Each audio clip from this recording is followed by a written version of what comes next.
ओम सूर्याय नमः।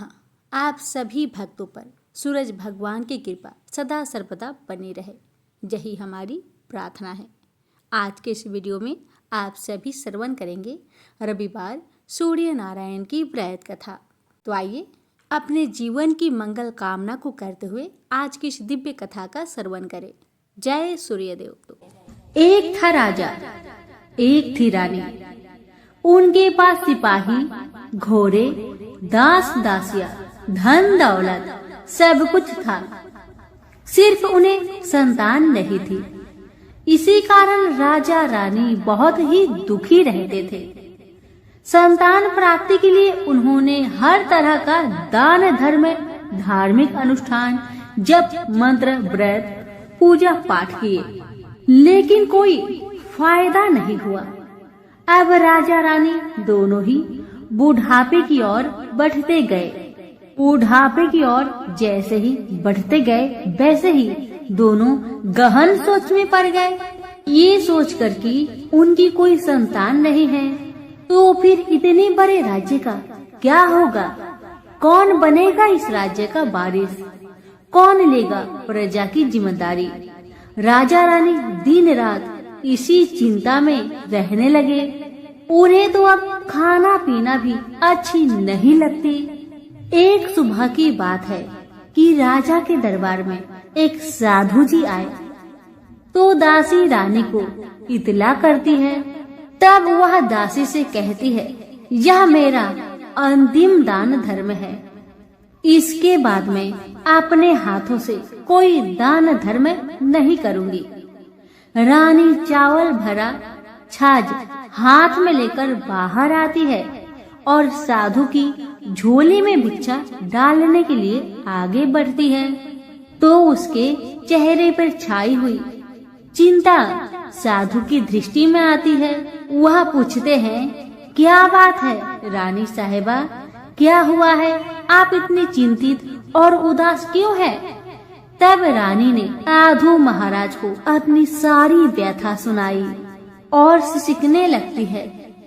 उस पर वह साधु कुछ पल गंभीर हो जाते हैं और कहते हैं, चिंता मत करना रानी साहिबा, आपकी संतान होगी, आपकी इच्छा पूरी हो जाएगी, चिंता ना करें। आपकी कोख से एक पुत्र जन्म लेगा, मात्र वह 14 साल तक ही आप लोगों को मिलेगा।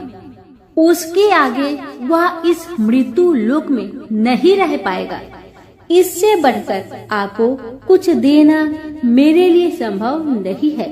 अपनी बात पूरी करते उसने अपनी झोली में हाथ डाला, थोड़ी सी भाभूत निकालकर रानी को दे दी और कहा, आप और महाराज दोनों इसे बांटकर ग्रहण करना, आपको जल्दी ही पुत्र प्राप्ति होगी। इतना कहकर साधु अपनी राह में चले गए। उनके जाने के बाद रानी सोचने लगी, 14 साल तो 14 साल ही सही, उतने समय के लिए हमें पुत्र तो मिलेगा, यही काफी है। उतने साल तक मैं उसे जी जान से बड़ा करूंगी, उसे ढेर सारा लाड़ दुलार करूंगी, अपनी संतान की हर मुरादे को पूरी करूंगी। उस रात अपना सारा राजकाज खत्म करके राजा जब रानी के महल में गए तो रानी ने क्या किया कि राजा को सारी बात बताई जो साधु जी ने उन्हें बताया था। रानी ने साधु की दी भभूत राजा को दिखाकर बोली, साधु महाराज ने यह भभूत हम दोनों को ग्रहण करने को कहा है। राजा बोले, इतना दान धर्म किया, जब तब किया, कोई फल नहीं मिला, अब इस भभूत से हमें संतान प्राप्ति होगी, ऐसा है क्या? उस पर रानी बोली, जब इतना सब कुछ किया तो अब यह भी सही करके देख लेते हैं। अब बेमतलब की उस साधु के क्रोध को क्यों हम बुलावा दे? राजा को अब किसी पर विश्वास नहीं था, लेकिन पत्नी को दुख न पहुँचे इसलिए वह राजी हो गए। राजा राजी हो गया तो फिर क्या होता है कि राजा रानी दोनों नहाते धोआते हैं। फिर अपने अपने भगवान का स्मरण करते हैं, अपने पुरखों को स्मरण करते हैं और उस साधु महाराज का नाम स्मरण करके वह भभूत बांटकर दोनों खाते हैं। उसके बाद दोनों निश्चिंत होकर सो जाते हैं। तो कुछ दिन गुजर जाते हैं और साधु द्वारा कहे अनुसार रानी गर्भवती हो जाती है। उस पर राजा रानी दोनों की खुशी का गमन नहीं समाती। राजा रानी से बोला, महारानी सचमुच साधु महाराज की कृपा हो गई। समय बीतते गया, 9 महीना पूरा हो गया तो रानी ने एक सुंदर गोरे पुत्र को जन्म दिया। राजा ने बड़ी धूमधाम से पुत्र का नामकरण किया। सारे राज्य में 8 दिन तक अन्य सत्पर्ण रखा, उत्सव मनाया गया। अब पुत्र की कुंडली देखने के लिए राज्य के सबसे विद्वान पंडित जी को बुलाया। पंडित जी आते ही कुंडली देखकर बड़े चिंतित में पड़ गए और कहने लगे, महाराज हमारा राजपुत्र सिर्फ 14 साल तक हमारे पास रहेगा। राजा को इस बात की भनक थी ही, रानी को भी साधु महाराज की बात याद थी। दोनों पति पत्नी चुपचाप रहते हैं। उसके बाद राजा और रानी बड़े लाड़ प्यार से बेटे की परवरिश करते हैं, उसकी हर ख्वाहिश पूरी करते हैं। थोड़े समय के लिए ही सही भगवान ने संतान की अपनी मुरादें पूरी कर दी। इसे वे समाधान मानते थे। राजपुत्र दिन प्रतिदिन बड़ा होता है। जब वह 7 साल का हो जाता है तो राजा एक अच्छे गुरु की नियुक्ति करके उसे पढ़ाई लिखाई, राज्य शास्त्र, शास्त्र विद्या, घोड़सवारी इत्यादि 12 विद्याओं का शिक्षण देते हैं। जब वह सब शास्त्र विद्या में पारंगत हो जाता है और 12 साल की उम्र का हो जाता है तब एक अच्छी सी राजकन्या खोजकर उसकी शादी कर दिया गया। शादी के 2 साल बीत जाते हैं, बेटा 14 साल का हो जाता है। एक दिन राजपुत्र राजा से बोला, पिताजी मैं अपना सारा राज्य घूमकर देखना चाहता हूँ। आज तक मैंने सिर्फ इस राजबाड़े के अतिरिक्त कुछ नहीं देखा है। बेटे की बात सुनकर राजा बड़ी चिंतित हुए, क्योंकि पुत्र को 14वां साल शुरू हो गया था। अब कोई अनहोनी होने का वक्त नजदीक आ पहुंचा था, लेकिन राजा ये सब बातें पुत्र को बता नहीं सकता था। वह क्या करता है कि चेहरे पर खुशी लाकर बेटे से कहता है, हाँ हाँ जरूर जाओ बेटा जरूर, तुम्हें अपना सारा राज्य घूमकर देखना चाहिए, कहाँ क्या है ये सब जानना चाहिए। कल तो मेरे बाद तुम्ही को राजा बनना है। मात्र एक बात का ध्यान रखे कि तुम जहाँ जा रहे हो, क्या कर रहे हो, क्या बात अपनी पत्नी को नहीं बताना। पुत्र ने कहा, ठीक है पिताजी, आपने जो कहा है मैं वैसा ही करूँगा। तो होता है ये कि राजपुत्र दिन भर अपने पत्नी के साथ मौज मस्ती करता है, खुशियाँ मनाता है और रात को ठीक 12 बजे बिस्तर से उठकर बाहर चला जाता है। फिर पौ फटने से पहले वापस अपने महल में आकर सो जाता है। ऐसे बहुत दिनों तक चलता रहा। अब पुत्र का 14वां साल खत्म होने में कुछ दिन ही बाकी रहते हैं। इतने में ये होता है कि उसकी पत्नी यानी छोटी रानी रात में जाग जाती है। वह देखती है कि बिस्तर पर राजपुत्र नहीं है। वह महल में सब जगह देखती है तो राजपुत्र कहीं भी नजर नहीं आते। तो ये बात वह किससे कहेगी और क्या करेगी? बेचारी चुपचाप रहती है। फिर भोर होने पर वह देखती है कि उसका पति अपनी जगह पर सोया है। छोटी रानी अपने पति से कुछ नहीं पूछती, लेकिन दूसरी रात भी वैसा ही होता है। तीसरी रात, चौथी रात, ऐसे ही बहुत दिन तक चलता है। रानी बहुत चिंतित हो जाती है। पति रात को जाता कहाँ है, किससे मिलने जाता है? छोटी रानी के मन में ढेर सारी सवाल उमड़ जाते हैं, लेकिन छोटी रानी को राजकुमार से सवाल करने में डर लगता था। शायद उसका पति गुस्सा हो बैठे। सास ससुर से पूछने के बारे में सोचा तो उसकी कुल मर्यादा बीच में आ जाती थी। इसी तरह मन ही मन में बेचैन रहती थी। इस हालत में उसे खाने पीने में दिलचस्पी नहीं होती थी। वह दुबली पतली हो जाती है। उसी राज्य में एक फूल बेचने वाली एक बूढ़ी मालिन रहा करती थी। वह हमेशा छोटी रानी को फूल देने उसके महल में आती थी। उस बुढ़िया का ध्यान छोटी रानी पर जाता है। वह उससे पूछती है, बेटी तुम्हें किस बात का दुख है? तुम इस तरह सूख कर काटा क्यों बनी जा रही हो? उस पर रानी कहने लगी, क्या बताऊं बूढ़ी अम्मा, तुम्हारा राजपुत्र हर रात बिस्तर पर से उठकर कहीं और चला जाता है और सुबह भोर होते ही वापस आकर सो जाता है। वह कहाँ जाता है? प्रेमिका से मिलने जाता है क्या? यह सोचकर मैं अन्न जल ग्रहण नहीं कर पाती और सूख सूख कर इस तरह कांटा बन गई हूँ। बुढ़िया सब बात सुनकर उसे एक उपाय बताती है और कहती है, बेटी तुम ऐसा ही करना, आज रात तुम सोना मत, उसके पीछे जाकर देखना कि वह कहाँ जाता है, क्या करता है, उसकी अच्छी तरह से पहरेदारी करना। इस पर छोटी रानी ने कहा, मुझे नींद आ गई तो मैं क्या करूँगी? तब बूढ़ी अम्मा ने कहा, तुम्हें नींद न आए इसलिए एक काम करना, अपने बाएं हाथ की उंगली में एक जख्म करना, उस पर थोड़ी सी मिर्च छिड़कना, उससे तुम्हें बड़ी जलन होगी और उस पीड़ा से तुम्हें रात भर नींद नहीं आएगी। रानी बुढ़िया के कहे अनुसार करती है। उंगली की जलन से उसे बड़ी देर तक नींद नहीं आती, लेकिन बाद में वह सो जाती है।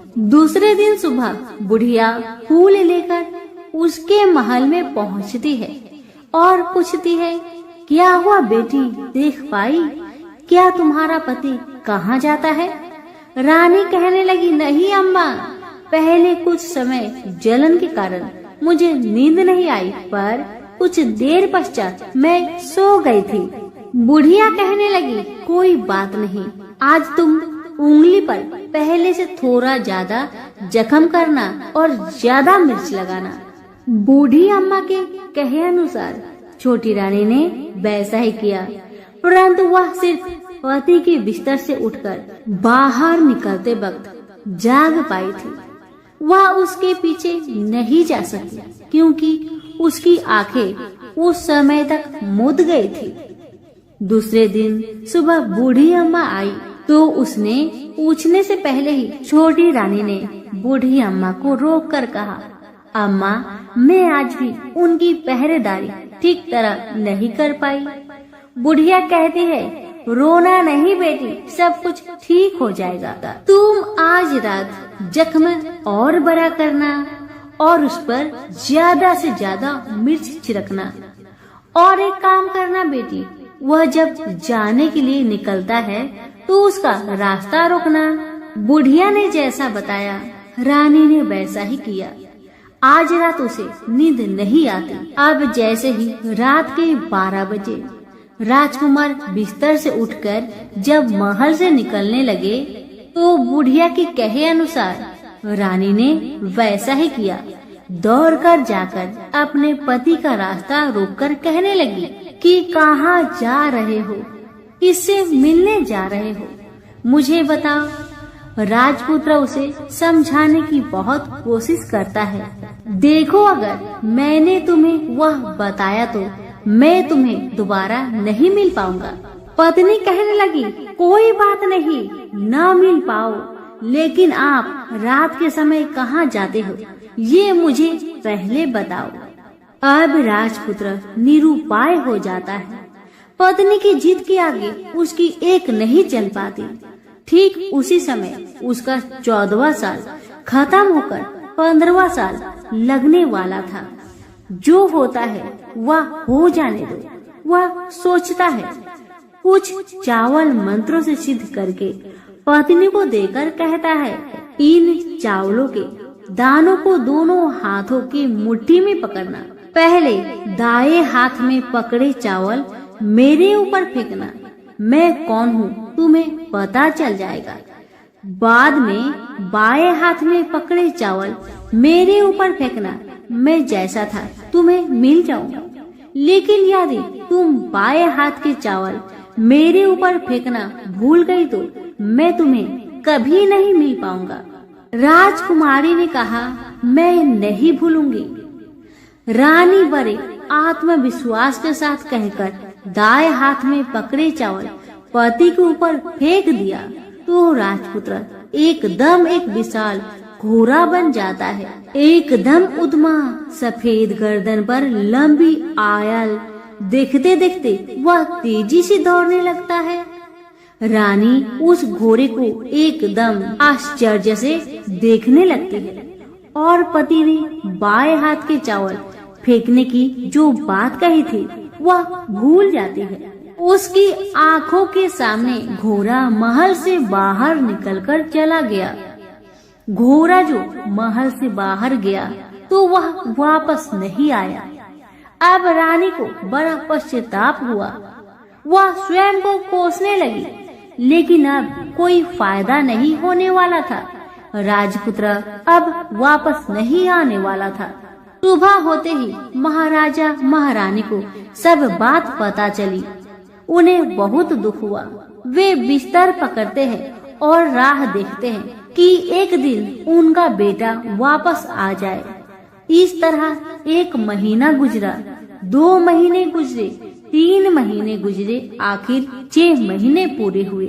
राजपुत्र का कोई आता पता नहीं लगा।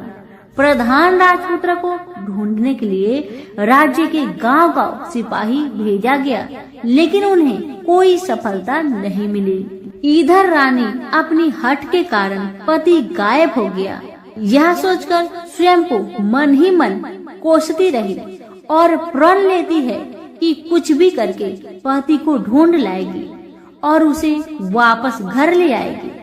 एक दिन वह सुबह उठकर सास ससुर के महल में जाती है और कहती है कि मैं अपने पति की खोज में जा रही हूँ। महाराजा महारानी को और क्या चाहिए था, बस उनका बेटा उन्हें वापस मिल जाए। बहू को उन्होंने अनुमति दे दी और कहा कि बेटी तुम्हें जहाँ जाना है जाओ, जो करना है करो, पर मेरा बेटा को लेकर ही वापस आना। भगवान तुम्हें कामयाबी दे। अब रानी क्या करती है कि अपना शाही भेष बदलकर एक सेठानी बन जाती है। कुछ दास दासियों को, कुछ नौकरों को साथ में लिया, कुछ सामान साथ लिया और राज्य की सीमा पर जाकर वहाँ एक भोजनालय खोल दिया।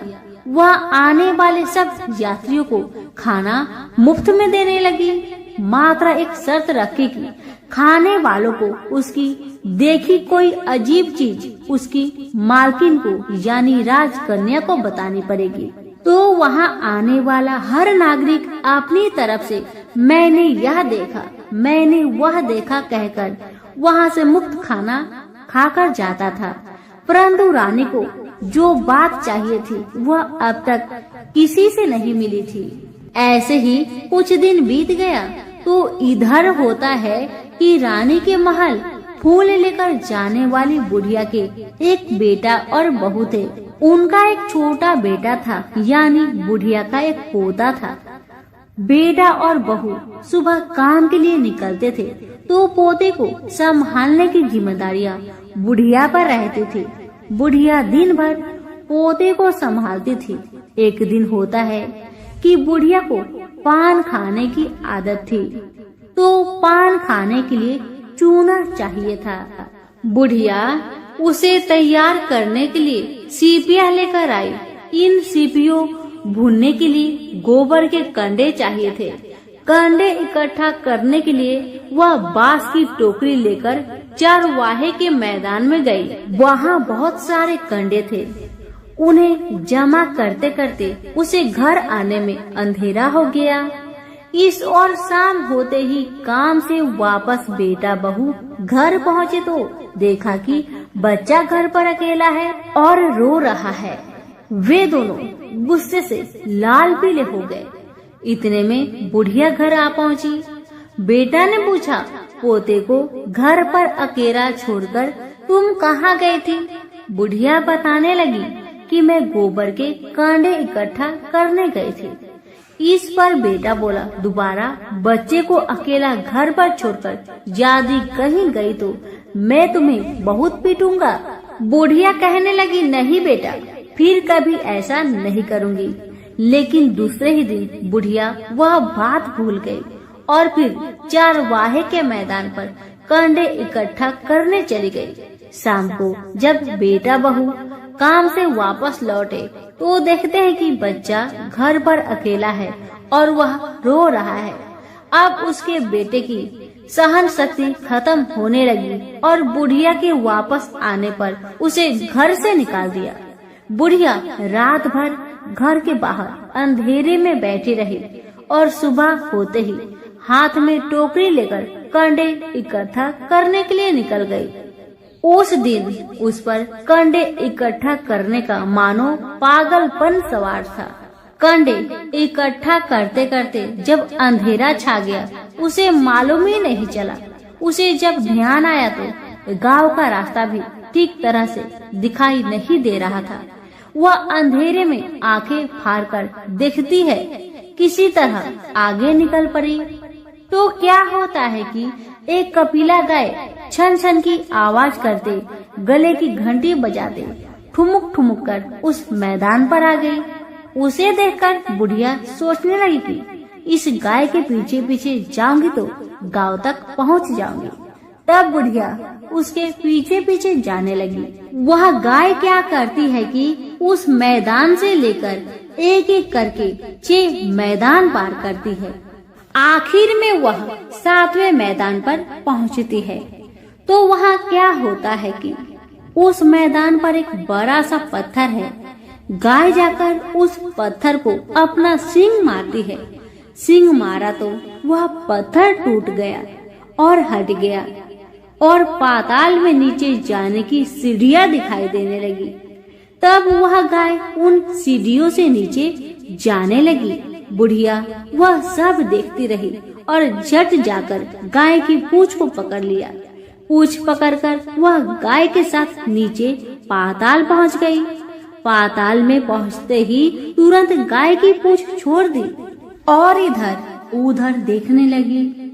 वहीं से बुढ़िया ने देखा कि पाताल में सब जगह जगमगाहट है, दिया दीप जलते हैं और तेज रोशनी गाय के ऊपर पड़ रही है और वहाँ अद्भुत घटनाएं घटने लगी। गाय के नीचे जाते ही उसके गले में अपने आप सांकल पड़ गई और छमछम करके कोई दूधाड़ी में गाय का दूध दोहने लगी। लेकिन जो भी कोई वह कर रहा है वह मात्र दिखाई नहीं दे रहा। बुढ़िया बहुत घबरा गई, कहाँ आकर फंस गई। वह सोचने लगी कि और यहाँ वहाँ छिपने के लिए जगह ढूंढने लगी, लेकिन उसे कहीं भी जगह नहीं मिली। हर जगह उजाला ही उजाला था।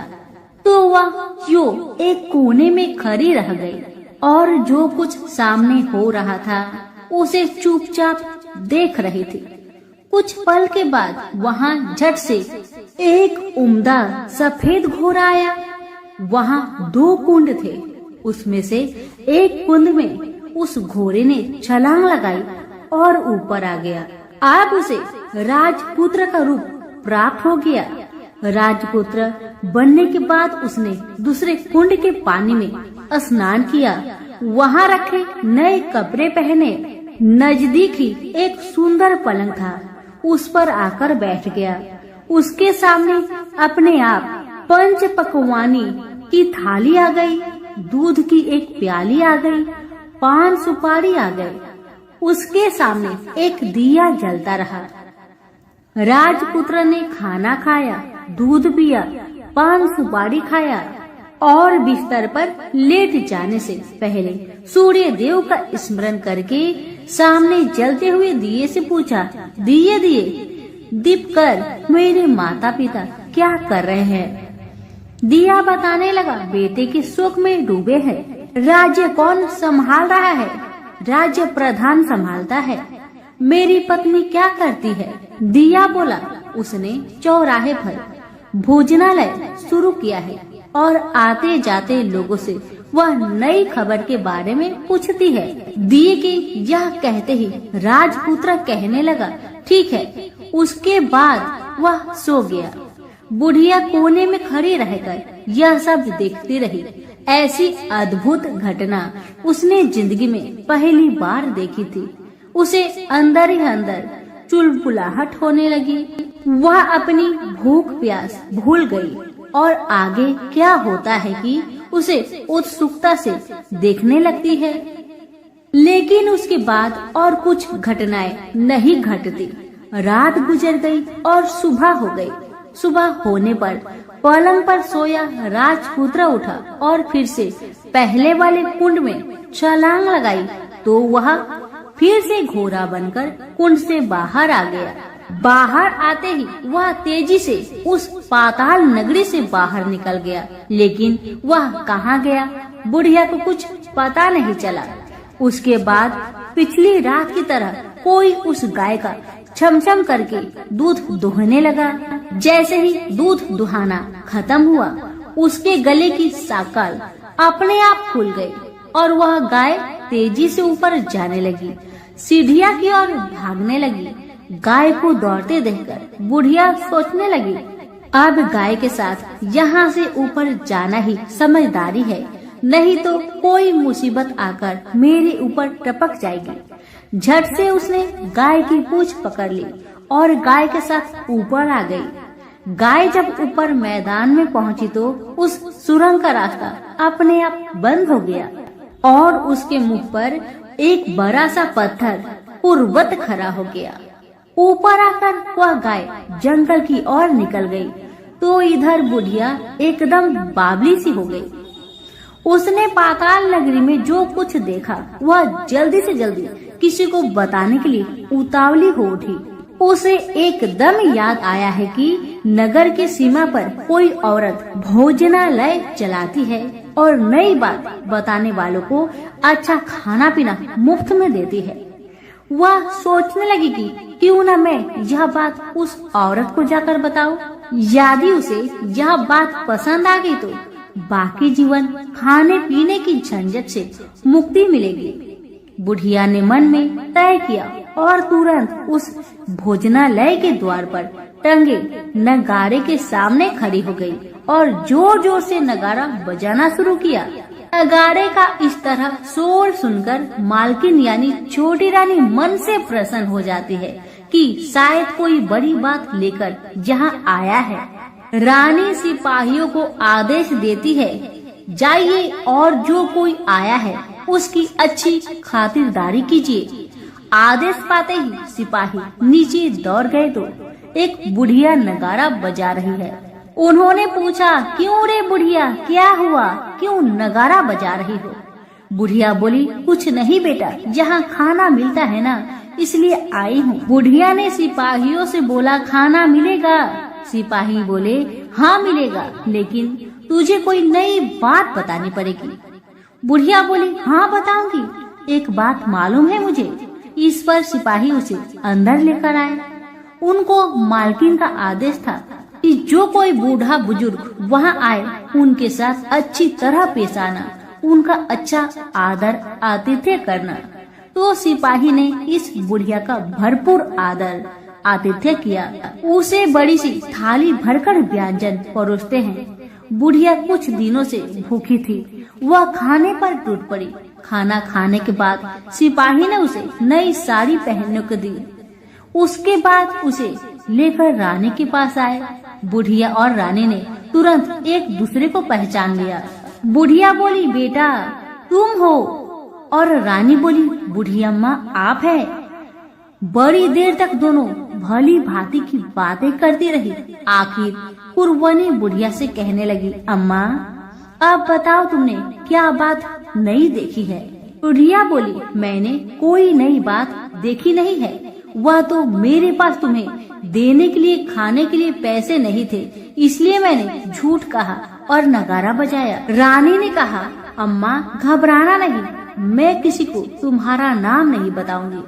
फिर भी बुढ़िया मैंने क्या देखा, कब देखा करके आनाकानी करने लगी। इस पर कुंवर रानी ने उससे कहा, देखो अम्मा, यदि तुमने मुझे वह नई बात बताई तो मैं जिंदगी भर तुम्हारी देखभाल करूंगी, तुम्हें रानी माता की तरह रखूंगी। अब बुढ़िया बताने को तैयार हो गई। उसने जो कुछ उस चर गवाहे वाले मैदान पर देखा था वह सब कुछ कुंवर रानी को बता दिया।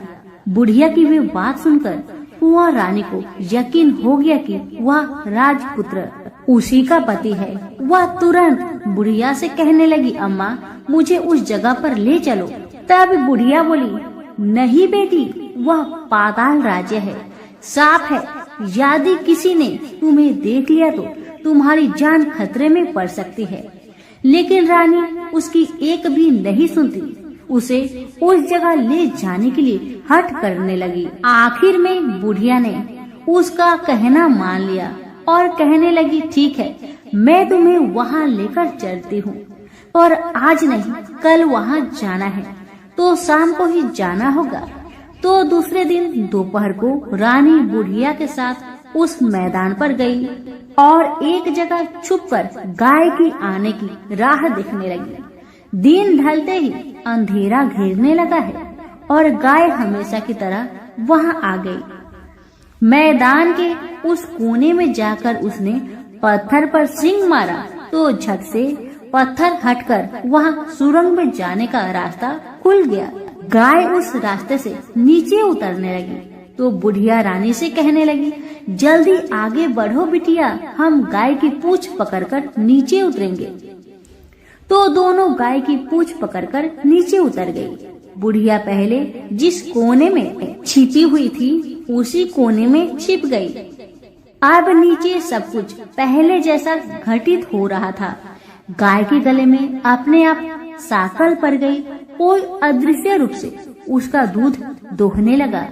एक सफेद उद्मा घोड़ा ने आकर एक कुंड में छलांग लगाई तो राजपुत्र के रूप में ऊपर आया। वह राजपुत्र दूसरे कुंड में नहाने लगा। बाद में उसके सामने खाने की थाली आ गई, दूध की प्याली आ गई, पान बीड़ा आ गई। राजपुत्र सब ग्रहण करके सोने के लिए पलंग पर गया तो सोने से पहले सूर्य देव का स्मरण करके दिए से पूछने लगा, दिए दिए दीपंकर, मेरे माता पिता क्या कर रहे हैं? तो दिया कुछ जवाब नहीं दिया, बल्कि वह बुझने लगा है। तब राजपुत्र को कुछ अघटित हुआ। इसका संदेह हो गया कि वह उदास हो गया और जो कुछ हुआ है वह हो जाने दो। ऐसा सोचकर सोने के लिए बिस्तर पर लेट गया। अब रानी का संयम छूट गया। वह दौड़कर पति के पास गई और उसके पैर पकड़ने के लिए आगे बढ़ने लगी। राजपुत्र तुरंत ही पत्नी को पहचान लिया।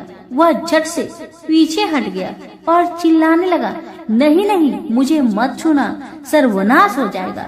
रानी दोनों हाथ जोड़कर पति से अपनी भूल स्वीकार करने लगी। स्वामी, मुझसे भूल हो गई है। मुझे आपसे नहीं पूछना चाहिए था कि आप रात को कहाँ जाते हो। मैं अपनी भूल स्वीकार करती हूँ। मुझे मेरी भूल की सजा मिल गई है। अब आप घर चले। आपके वियोग में आपके माता पिता ने बिस्तर पकड़ लिया है। आपकी प्रजा भी बहुत दुखी है। उस पर राजपुत्र कहने लगा, वही तो, एक बार तुम गलती कर बैठी हो, अब दोबारा मत करना, नहीं तो अब मैं तुम्हें जो दिख रहा हूँ वह भी नहीं दिखूंगा। रानी अब विलाप करने लगी, जोर जोर से जमीन पर सिर पटकने लगी। राजपुत्र के मन में उसके प्रति दया उत्पन्न हो गई। वह उससे कहने लगा, यदि तुम मुझे पाना चाहती हो तो तुम्हें एक काम करना होगा। काम कठिन है, लेकिन वह तुम्हें अकेले करना होगा। कहो स्वामी, आप क्या कहते हैं? कितना भी कठिन काम हो मैं पूर्ण करूंगी, रानी कहती है। इस पर राजपुत्र ने उसे बताया, इस पाताल से ऊपर जाते ही तुम्हें एक घना जंगल नजर आएगा। ऐसे 6 जंगल पार करने के पश्चात 7वां जंगल मिलेगा। वह जंगल सबसे घना है। उस जंगल में बीचों बीच एक पीपल का पेड़ है। उसके आसपास की जगह पत्ते, फंदे, जटाए, कांटे इत्यादि से ढक चुकी है। वहाँ बाघ, शेर, भालू, सांप सभी धमा चौकड़ी बैठी है। तुम्हें उन सबको भगाकर वह जगह साफ करनी है। उसकी गोबर से लिताई करके पवित्र बनाना है, रंगोली से सजाना है। उसके बाद वहाँ धूप, कपूर, अगरबत्ती जलानी है। फूल कुमकुम से पेड़ की तने की पूजा करनी है। दूध दही से बने चावल का भोग चढ़ाना है। यह सब तुम्हें दोपहर के 12 बजने के पहले करना होगा। 12 बजने के समय तुम्हें उस जगह पर बैठकर सूर्य भगवान का ध्यान करना होगा। ठीक 12 बजे सूर्य भगवान का रथ वहाँ उतरेगा। वे वह सब देखकर खुश हो जाएंगे और कहेंगे, जिस किसी ने यह सब किया है उसे मैं मनचाहा फल दूंगा। तो तुम सामने जाकर उसके रथ का दाहिना घोड़ा मांगना, मैं तुम्हें मिल जाऊंगा। इतना बात कहकर राजपुत्र अपने पलंग पर सो गया और छोटी रानी भोर होने की राह देखने लगी। भोर होते ही वह बुढ़िया के साथ गाय की पूंछ पकड़कर ऊपर आ गई। ऊपर आने के बाद वह बुढ़िया से कहने लगी, अम्मा, अब मैं अकेले ही आगे जाऊंगी, तुम भोजनालय वापस जाओ। वह जंगल में जाकर राजपुत्र की बताई जगह ढूंढने लगी और स्वयं आरी से वह जगह साफ कर दी। बाद में राजपुत्र ने जैसे बताया वैसी लिपाई पुताई करके वापस आ गई। दूसरे दिन पौ फटने से पहले ही और जंगल में उस जगह पहुंची। वहां जाकर इत्र गुलाब का पानी छिड़ककर वह जगह सुगंधित की। धूप अगरबत्ती जलाकर उसे पवित्र किया और पूजा की। सब सामग्री वहाँ तैयार रखकर सूर्य भगवान का ध्यान करने बैठ गई। जैसे कि पति ने बताया था, दोपहर को ठीक 12 बजे सूर्य भगवान का रथ उस पीपल के पेड़ पर आकर रुका है। सूर्य भगवान ने जब रथ से नीचे देखा तो सुगंधित वातावरण देखकर बहुत खुश हुए और फिर बोले, जिस किसी ने यह काम किया है वह यहाँ आकर मुझसे कुछ भी मांगे, मैं उसे दूंगा। रानी ने जब ये सब सुना तो बिना समय गवाए दौड़कर उनके सामने आ गई और उनको साष्टांग नमस्कार करके बोली, भगवान, वह मैं ही हूँ, मैंने यह जगह साफ की है। भगवान बोले, अच्छा, तो तुम्हें जो चाहिए वह मुझसे मांगो। तो छोटी रानी बोली, भगवान, मुझे आपके रथ का दाहिना घोड़ा चाहिए। सूर्य भगवान बोले, नहीं नहीं, मैं तुम्हें और कुछ भी दे सकता हूँ, लेकिन यह घोड़ा नहीं दे सकता। मेरे रथ के 12 घोड़े हैं, तुम चाहो तो कोई और घोड़ा ले लो, लेकिन दाहिना घोड़ा नहीं, वह मैं तुम्हें नहीं दे सकता। छोटी रानी ने एक नहीं सुनी। वह सूर्य देव से एक ही बात कह रही थी, वही दाहिना घोड़ा दे दीजिए, नहीं तो मैं आपके पैरों में गिरकर अपनी जान दे दूंगी। अब सूर्यदेव धर्म संकट में पड़ गए। उन्होंने वचन दे दिया था, अब अपने वचन से पलट भी नहीं सकते थे।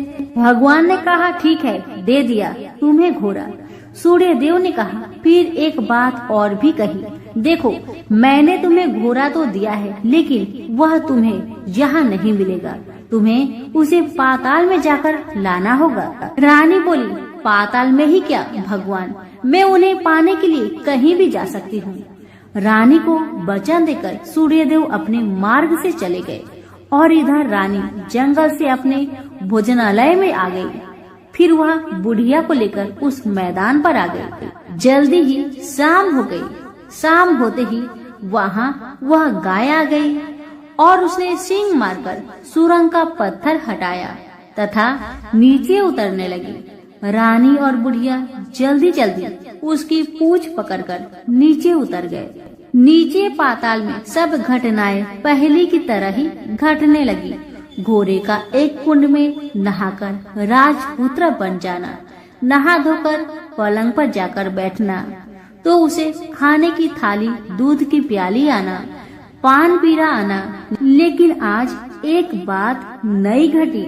आज दो दो थाली, दो दो दूध की प्याली, दो दो पान पीरे उसके सामने आए। वह कुछ नहीं बोला।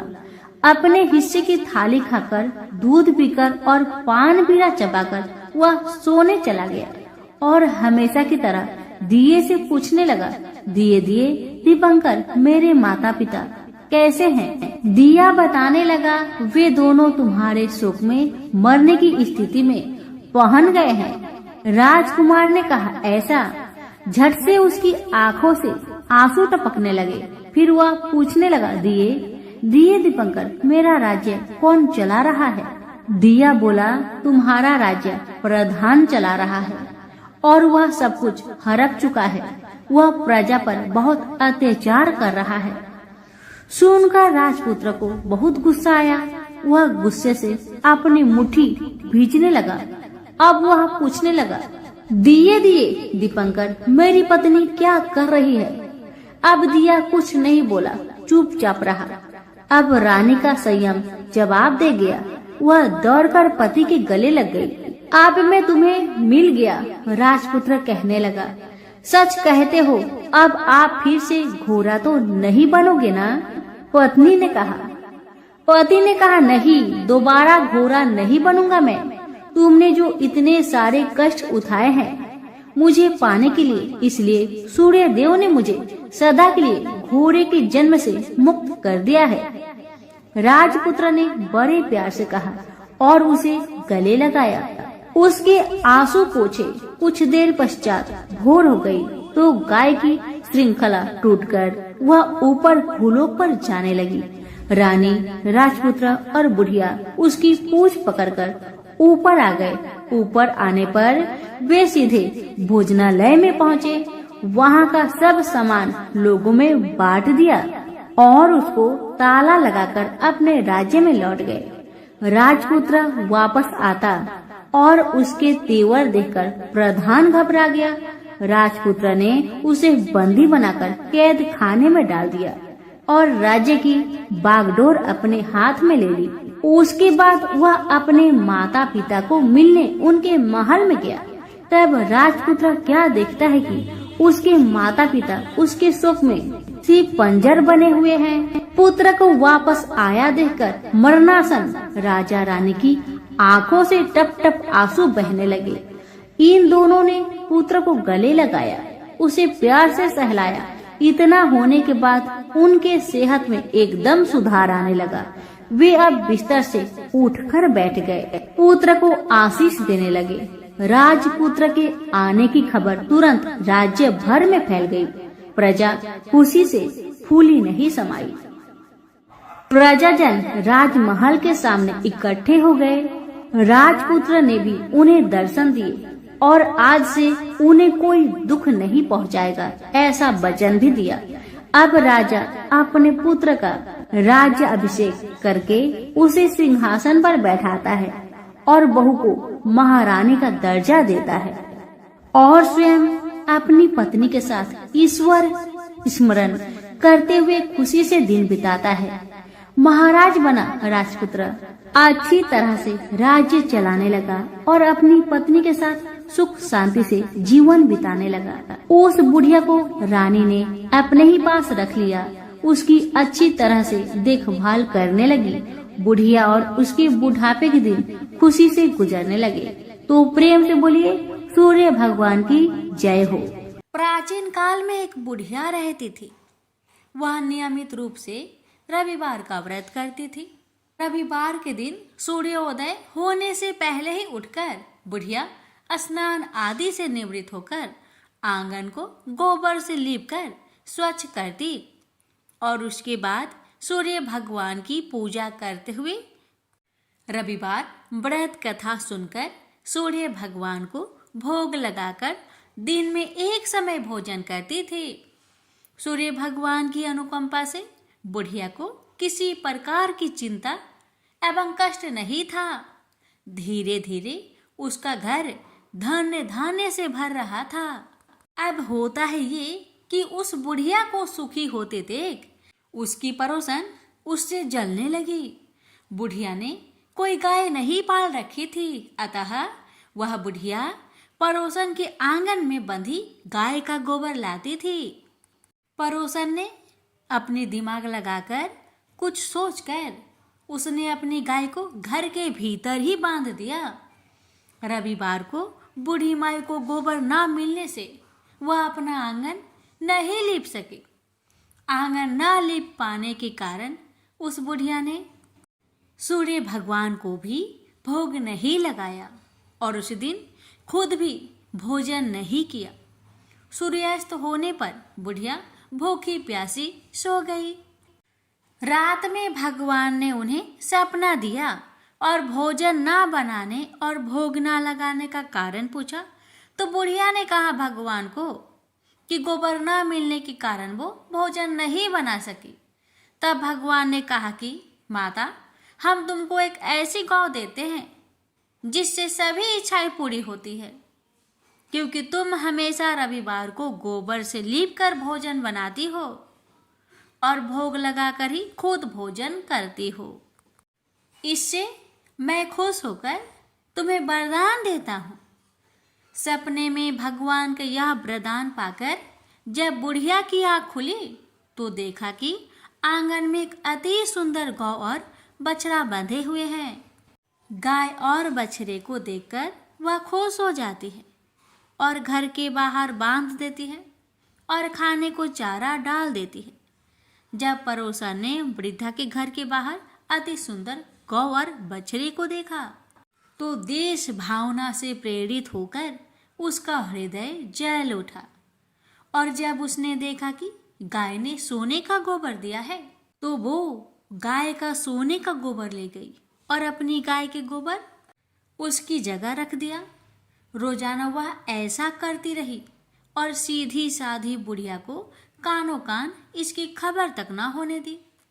तब सर्वव्यापी ईश्वर भगवान सूर्य नारायण ने सोचा कि चालाक पड़ोसन की वजह से बुढ़िया ठगी जा रही है, तो उन्होंने शाम के समय अपनी माया से बड़े जोर की आंधी ला दी। आंधी की भय से बुढ़िया ने अपनी गाय को अंदर ही बांध दिया। सुबह जब गाय ने गोबर दिया तो बुढ़िया आश्चर्यचकित रह गई और फिर वो रोजाना अपनी गौ को घर के अंदर ही बांधने लगी। उधर पड़ोसन ने देखा कि बुढ़िया तो गौ को घर के अंदर बांधने लगी है, तो उसका सोने की गोबर उठाने की चाल कामयाब नहीं हो पा रही थी। तो कुछ उपाय ना देखकर पड़ोसन ने सीधे राजा की सभा में जाकर सारी बात बता दी। उसने राजा से कहा कि मेरे पड़ोसन में एक वृद्धा के पास ऐसी गाय है जो आप जैसे राजाओं के पास होना चाहिए, आप ही के योग है। वह गौ रोजाना सोने का गोबर देती है। आप सोने से प्रजा का पालन करिए। वह बुढ़िया उस सोने का क्या करेगी? राजा ने यह बात सुनकर अपने दूतों को बुढ़िया के घर जाकर गौ लाने की आज्ञा दे दी। अब बुढ़िया सुबह सुबह ईश्वर को यानी सूर्य नारायण को भोग लगाकर भोजन ग्रहण करने जा ही रही थी कि तभी राजा के कर्मचारी गाय खोलकर ले गए। यह देखकर बुढ़िया काफी रोई, जोर जोर से चिल्लाई, लेकिन कोई कर्मचारी ने एक ना सुनी।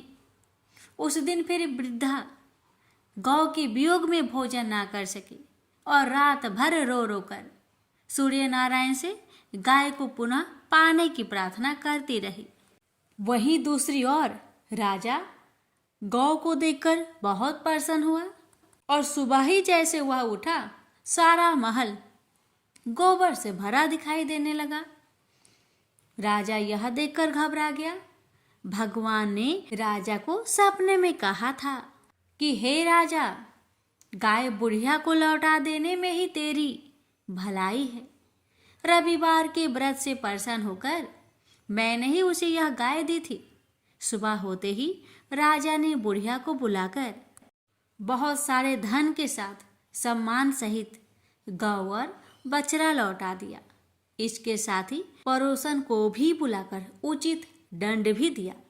ऐसा करने से राजा के महल की गंदगी दूर हुई और उसी दिन राजा ने नगरवासियों को आदेश दिया कि अपनी समस्त मनोकामनाओं की पूर्ति के लिए रविवार का व्रत रखा करे। प्रेम से बोलिए सूर्य नारायण की जय। हे सूर्य नारायण, जैसी कृपा आपने बुढ़िया माई पर करी, वैसे ही कृपा आपकी कथा कहने वाले, सुनने वाले, हुक्कार भरने वाले सभी भक्तों पर करना और सभी भक्तों की हर मनोकामना को पूर्ण करना। जय सूर्य नारायण। एक माँ बेटी थी। माँ गाय चराने जाती। चैत्र का महीना आया, सूरज रोठा का रविवार आया। माँ ने बेटी से कहा, बेटी आज तेरे व मेरे लिए 2 रोट बना ले, मैं गाय चरा कर आती हूँ, फिर तू और मैं दोनों पूजा करेंगे। बेटी ने माँ के निमित्त एक रोट तैयार किया। इतने में सूरज भगवान जोगी का रूप धारण करके आए और बोले, माई भिक्षा दो। बेटी ने कहा, मेरा रोट अभी पका नहीं है। जोगी ने कहा कि मैं जाता हूँ। बेटी ने सोचा कि जा तक खाली नहीं जाना चाहिए और उसने माँ के रोट में से किनार खांडी करके जोगी को थोड़ा रोट दे दिया। माँ गाय चरा कर आई। बेटी से बोली, मेरा रोट कहाँ है? खंडित रोट देकर माँ बावली हो गई। वो घी रोठो दे, रोठा माइली कौरो दे कहती नगरी में घूमने लगी। बेटी डर के मारे पीपल के झाड़ पर बैठ गई। 3-4 दिन निकले। बेटी भूखी प्यासी बैठी रही। सूरज भगवान को उस पर दया आई। सूरज भगवान ने उसके लिए पानी का लोटा व चूरमा भेज दिया। एक दिन एक राजा का कुंवर शिकार करके आया और उसी पीपल की ठंडी छाया में बैठा और बोला, कितना अच्छा होता कि पीने को थोड़ा पानी मिल जाता। ऐसा सुनते ही लड़की ने थोड़ा पानी डाला। राजा के कुंवर ने कहा, मुझे बहुत भूख लगी है, कोई खाने को दे तो अच्छा होगा। लड़की ने ऊपर से चूरमा डाला। कुंवर की भूख प्यास मिट गई। वह विचार करने लगा कि यहाँ कोई है। यह सोचकर राजा ने अपने सिपाहियों को पीपल के पेड़ पर खोज करने भेजा। उन्होंने सब जगह देखा, उन्हें कुछ नहीं मिला। तो राजा का कुंवर खुद ऊपर चढ़ा और ढूंढा तो वो लड़की मिली। राजकुंवर ने कहा कि तू कौन है? तब लड़की ने अपनी कहानी सुनाई। राजा के कुंवर ने कहा, मेरे साथ शादी करोगी? लड़की बोली, आप तो नगर के राजा हैं, मैं गरीब व अनाथ लड़की हूँ, मेरे कोई नहीं है। राजा जी माने नहीं। गाजे बाजे के साथ उस कन्या को पीपल के नीचे ब्याह कर घर ले गए। बहुत दिन बीते। एक दिन माँ घूमती घामती महल के बाहर पहुंच गई और आवाजें देने लगी, घी रोठो दे, घी रोटा माइली कोर दे। बेटी छत पर खड़ी देख रही थी। रानी ने सिपाहियों को भेजकर माँ को बुलाया और एक कमरे में ठहराया। कमरा बंद कर दिया। एक दिन राजा जी ने सारी चाबियां मांगी। रानी ने 6 कमरों की चाबियां दी पर 7वें कमरे की चाबी नहीं दी।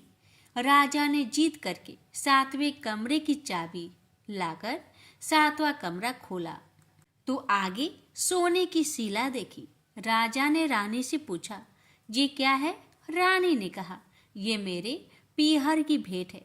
राजा बोले, हमको आपका पीहर देखना है। रानी ने कहा, मेरे पीहर नहीं है, आप तो मुझे पीपल के पेड़ के नीचे से ब्याह कर लाए थे। राजा हट करने लगे तो रानी सूरज भगवान से विनती करने लगी और 1.25 पहर का पीहर वासा मांगा और राजा रानी पीपल के पेड़ के नीचे आए। वहाँ सारा कुटुंब था। कोई कहे मौसा जी आया, कोई कहे जीजा जी आया, तो कोई कहे फूफा जी आया। राजा रानी का अच्छा सत्कार किया। राजा को परिवार देखकर बहुत आनंद हुआ। एक पहर पूरा हुआ, रानी घर चलने को कहने लगी। राजा बोला, इतना बढ़िया ससुराल इतनी जल्दी नहीं छूटेगा। अब तो रानी कुंवर की चिकोटी काटने लगी, उसे रुलाने लगी और कहा कि मेरे तो कुंवर रो रहा है, आप राजा जी जल्दी चलो। राजा रानी को पीहर वालों ने खूब दिया और विदा किया। जल्दी में राजा जी अपने पैरों की मोचरी व घोड़ी का तजना वहीं भूल गए। थोड़ा आगे जाते ही राजा को याद आया तो सिपाहियों से कहा कि रथ वापस घुमाओ, मेरी घोड़ी का तजना और मेरे पैरों की मोचरी वहीं रह गई है। रानी कहने लगी कि इतनी सी चीज के लिए पीछे वापस क्यों जाते हो? इतना धन उन्होंने दिया है। राजा ने एक नहीं सुनी। पीपल के नीचे गए और देखा कि वहां राजा जी का सामान पड़ा है, पत्ते उड़ रहे हैं, पर कोई परिवार वैभव नहीं है। राजा बोले, रानी ये सब क्या है? रानी बोली, मैंने सूरज भगवान से 1.25 पहर का पीहर बासा मांगा। मेरी तो एक माँ है जिसका रोट खंडित होने से वो पागल हो गई। घूमते घूमते महल के नीचे आई तो मैंने उसे बुलाकर कमरे में बंद कर दिया। उसकी सोने की सीला हो गई। इतना सुनते ही राजा ने नगर में ढिंढोरा पिटवाया कि चैत्र के किसी भी रविवार को पीहर बासे के लिए सूरज जी का व्रत करना चाहिए। जैसे सूरज भगवान ने रानी पर प्रसन्न हो उसे पीहर बासा दिया, वैसे सब पर सूरज भगवान कृपा करे। खोटी की खरी, अधूरी की पूरी, सूरज भगवान की जय। द्वारपर की बात है। भगवान श्री कृष्ण एक बार अपनी बुआ कुंती के आश्रम काम्य वन में पहुंचे। उस समय पांडव लोग अज्ञातवास कर रहे थे। भगवान कृष्ण ने कहा, बुआ जी, मैं तुम्हें वनवासी भेष में देखकर दुखी हो जाता हूँ। मुझे सदैव इस बात की चिंता लगी रहती है कि पता नहीं कब दुष्ट दुर्योधन का प्रहार तुम्हारे ऊपर हो जाए। अतएव इस विपत्ति से छुटकारा पाने के लिए तुम भगवान सूर्य नारायण की आराधना करो। भगवान सूर्य ही सभी जीवों के नियंता और प्राण हैं। उनके तेज से ही जीवों का उद्धार होता है। भगवान कृष्ण ने बतलाया कि एक बार शंकर जी से पार्वती जी ने कुछ पूछा था, उसे मैं तुमसे बतलाता हूँ। शिव जी ने पार्वती जी से कहा, यदि तुम इस बात की जानकारी प्राप्त करना चाहती हो तो मथुरापुरी में जाओ। कहा, सूर्य पुत्री यमुना जी की धारा प्रभावित होती है।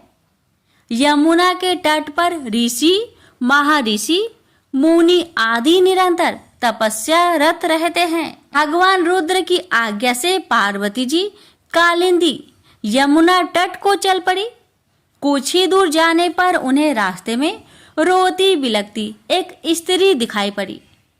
उसने बतलाया कि उसका नाम कुसुमवती है और उसका निवास कुसुमाकर वन के बीच में है। संतानहीनता होने के कारण उसके पति बसंत ने उन्हें त्याग दिया है और इस प्रकार वह निराश्रिता हो गई है। पार्वती जी उस स्त्री को साथ ले आगे चली गई। उन्हें रोती हुई एक दूसरी स्त्री मिली। उसने बताया कि मेरा नाम गंगा है। मेरे पति महाराज शांतनु ने पुत्रों के जीवित न रहने के कारण मुझे अपमानित किया, जिससे मैं दुखी होकर घर चली आई हूँ।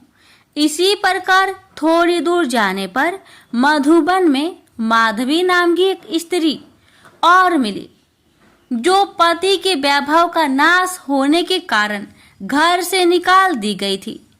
इनके अंतरल आगे जाने पर कुमुद वन में कुमुदा नाम की स्त्री से भेंट हुई, जिसके पति को राजा ने बंदी बना लिया था और वह व्याकुल होकर विलाप कर रही थी।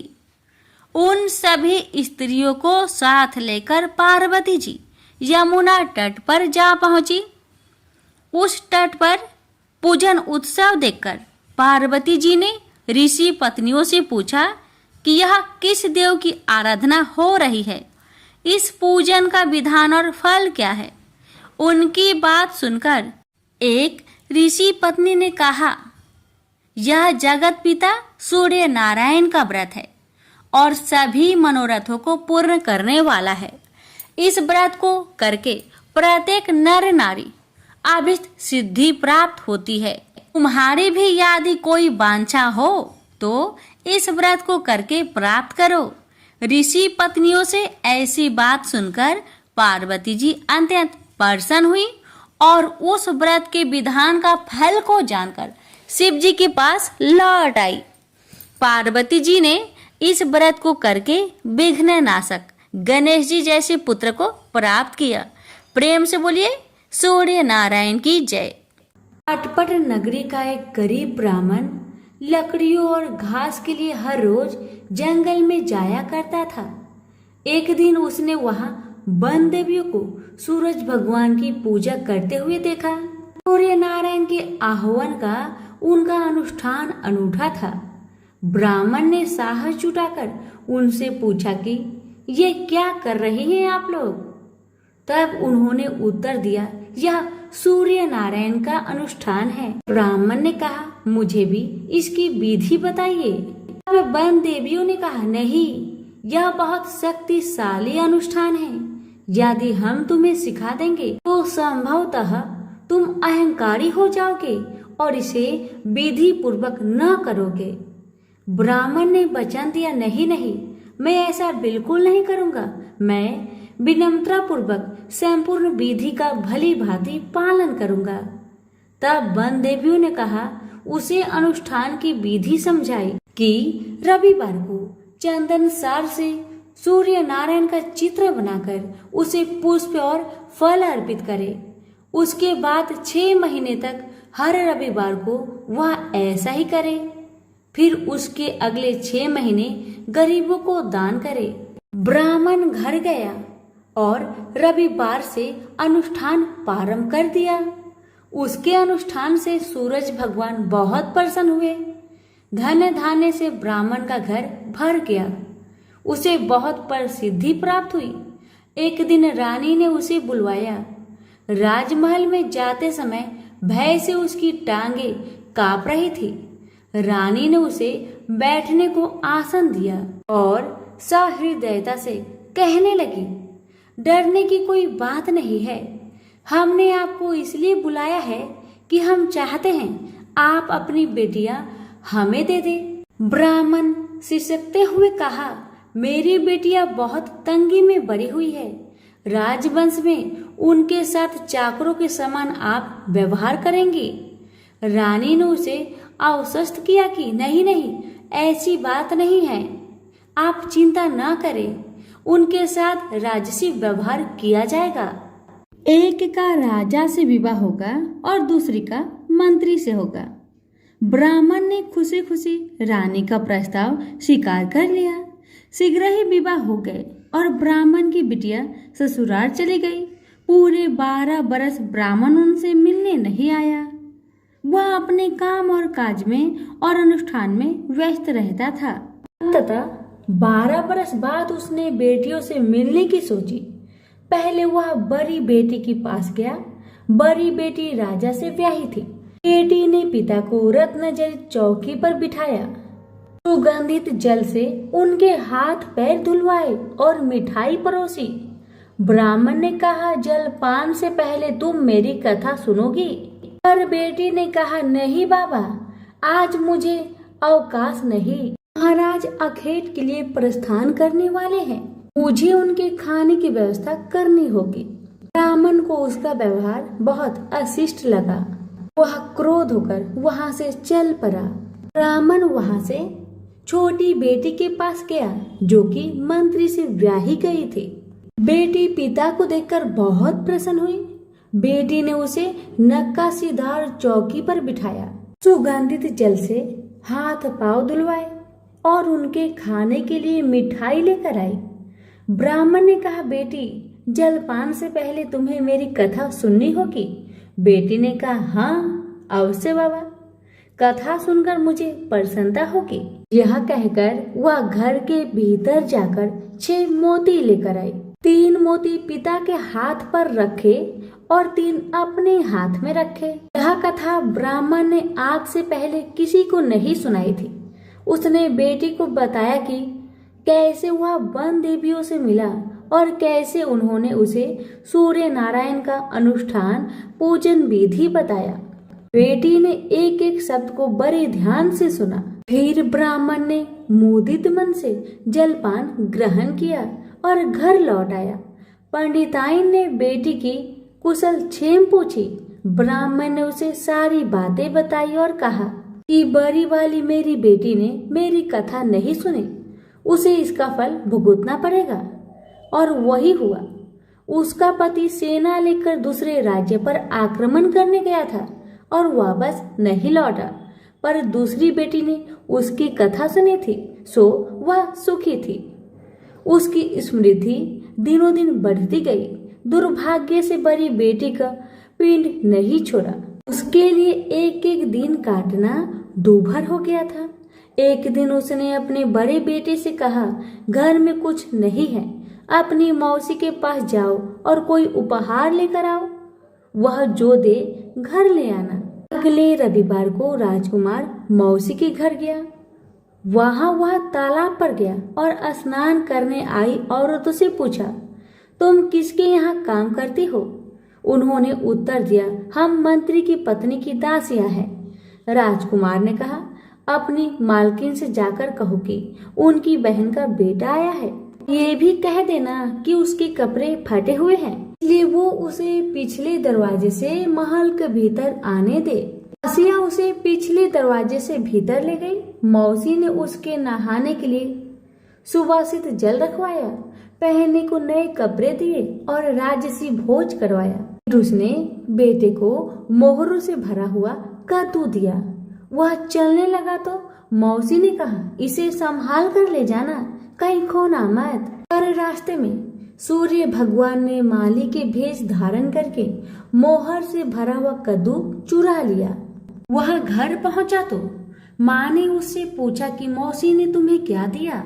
राजकुमार ने खाली हाथ दिखाते हुए कहा, जो भाग्य ने दिया वह कर्म ने छीन लिया, मौसी ने जो दिया वह रास्ते में खो गया। अगले रविवार को रानी ने दूसरे बेटे को भेजा। वह भी शहर के तालाब पर गया और नहाने धोने आई औरतों से पूछा, तुम कहाँ काम करती हो? औरतों ने कहा, हम मंत्री की पत्नी की दासियां हैं। अपनी मालकिन से कहो कि उसकी बहन का बेटा आया है। और उसे भी पिछले दरवाजे से भीतर ले जाया गया। नहाने और नए कपड़े पहनने के बाद राजकुमार ने भोजन किया। वह चलने लगा तो मौसी ने उसे मोहर से भरी हुई खोखली छड़ी दी और बोली, इसे संभाल कर ले जाना, कहीं खोना मत। रास्ते में सूरज भगवान ग्वाले का रूप धरकर आए और उसकी छड़ी चुरा लिए। वह घर पहुंचा तो रानी ने उससे पूछा कि मौसी ने तुम्हें क्या दिया? राजकुमार ने खाली हाथ दिखाकर कहा, जो भाग्य ने दिया वह कर्म ने छीन लिया। तीसरे रविवार को रानी ने तीसरे बेटे को भेजा। वह भी सीधे तालाब पर गया। मौसी ने उसकी भी वैसे ही खातिरदारी की। उसे नहलवाया, कपड़े दिए और खाना खिलाया। चलते समय उसने उसे मोहर से भरा हुआ खोखला नारियल दिया और कहा, इसे संभाल कर ले जाना, खोना मत। रास्ते में राजकुमार कुएं की जगह पर सुस्ताने के लिए रुका। जैसे ही उसने नारियल जगत पर रखा, वह लुढ़क कर कुएं में गिर गया। छपाक। वह घर पहुंचा तो रानी माँ ने पूछा कि वह क्या लाया है? राजकुमार ने जवाब दिया, जो भाग्य ने दिया वह कर्म ने छीन लिया। चौथा राजकुमार गया, तब भी वही हुआ। उसे मोहर से भरा हुआ कुल्हड़ मिला, जिसे सूर्य नारायण चील बनकर झपट ले गए। 5वें रविवार को रानी खुद गई और जाकर तालाब पर खड़ी हो गई। छोटी बहन उसे खुद लेने के लिए आई और पिछले दरवाजे से घर में ले गई। नहलाने के बाद बताया कि उसकी विपत्ति का कारण यह है कि उसने बाबा की कथा सुनने से मना कर दिया था। फिर उसने दीदी को पूरी कथा सुनाई। रानी ने बहुत ध्यान से कथा सुनी और रविवार व्रत करने तक बहन के पास ही रही और दोनों बहनें बहुत ही श्रद्धा भक्ति के साथ सूरज भगवान की आराधना करती। रानी का अनुष्ठान पूरा भी नहीं हुआ था कि उसके दिन फिर गए। से समाचार मिला कि वर्षों की युद्ध के बाद उसके पति विजयी होकर अकूट धन लेकर साथ लौट रहे हैं। राजधानी लौटते हुए राजा अपनी साली और बहू से मिलने के लिए वहां रुका। जब उसने सुना कि उसकी रानी भी यही है तो उसे लेने के लिए उसने पालकी और कुछ दासियां भेजी। नन्हे भांजे चिल्लाते हुए रानी के पास आए और कहने लगे, मौसी मौसी, तुम्हें लेने के लिए छत्र वाली पालकी आई है, साथ में हाथी घोड़े और सैनिक भी है। सब देखने के लिए बाहर भागे। बरसों की विरह और व्यथा के उपरांत राजा और रानी ने एक दूसरे का हालचाल पूछा। बहनों ने एक दूसरे को मूल्यवान उपहार और रेशमी वस्त्र दिए। अगले दिन राजा और रानी ने अपने राजधानी के लिए प्रस्थान किया। पहले पड़ाव पर जब खाना बन गया तो रानी ने राजा के लिए और अपने लिए थाल परोसे। तभी उसे बहन से सुनी हुई कथा याद आई। उसने नौकरों को आदेश दिया कि वे पास के गांव में जाए और किसी निर्धन को लाए जो भूखा हो। गांव में उन्हें ऐसा कोई नहीं मिला, पर वापस आते समय उन्हें एक भूखा लकड़हारा मिल गया। वे उन्हीं को रानी के पास ले आए। रानी ने 6 मोती निकाले, 3 लकड़हारे को दिए और 3 अपने हाथ में रखे। फिर रानी ने उसे अपने पिता और वन देवियों की कथा सुनाई। लकड़हारे का रोम रोम कान बन गया। कथा सुनते ही उसके गड्ढर की सारी लकड़ियां सोने की हो गई। उसने शपथ ली कि वह पूर्ण विधि विधान से सूर्य नारायण का अनुष्ठान करेगा, बिल्कुल वैसे ही जैसे वन देवियों ने ब्राह्मण को सिखाया था। अगले दिन राजा रानी ने दल बल के साथ फिर पड़ाव डाला। खाना बन गया तो रानी ने राजा के लिए और अपने लिए खाना परोसकर सेवकों को किसी निर्धन और भूखे को लाने का आदेश दिया। आज वे एक किसान को लाए जिसकी फसल मुरझा गई थी और कुआं सूख गया था। रानी ने 6 मोती निकाले, 3 किसान को दिए और 3 अपने हाथ में रखे। फिर उसने उसे अपने पिता और वन देवियों की कथा सुनाई। कथा संपूर्ण होने से पहले ही उसकी फसल फिर से हरी भरी हो गई और सूखे कुएं में पानी भर आया। वापस जाते समय उल्सित किसान ने शपथ ली कि वह संपूर्ण विधि विधान के साथ सूर्य नारायण का अनुष्ठान करेगा, जैसा कि वन देवियों ने ब्राह्मण को सिखाया था। तीसरे पड़ाव पर रानी ने एक बुढ़िया को सूरज भगवान की कथा सुनाई। बुढ़िया का बेटा जंगल में खो गया था, दूसरा तालाब में डूब गया था और तीसरा सांप काटने पर मर गया था। रानी की कथा सुनते ही बुढ़िया के तीनों बेटे एक एक करके पड़ाव पर आ गए। बुढ़िया खुशी के आंसू बहाते हुए वहां से गई। उसने प्रण किया कि वह सूरज भगवान की उसी विधि से आराधना करेगी जो वन देवियों ने ब्राह्मण को सिखाया था। चौथे पड़ाव पर रानी के चाकर एक हाथ पांव विहीन आदमी को लाए। उसकी आंखें इतनी कमजोर थी कि उसे मुश्किल से ही कुछ दिखता था, यहाँ तक कि उसका कोई नाम भी नहीं था। लोग उसे लोथ कहते थे। चाकरों ने उसे जब देखा तब वह मुंह के बल पड़ा था। वे उसे उठाकर पड़ाव पर ले आए। रानी ने उसे नहलवाया और नए कपड़े पहनने को दिए।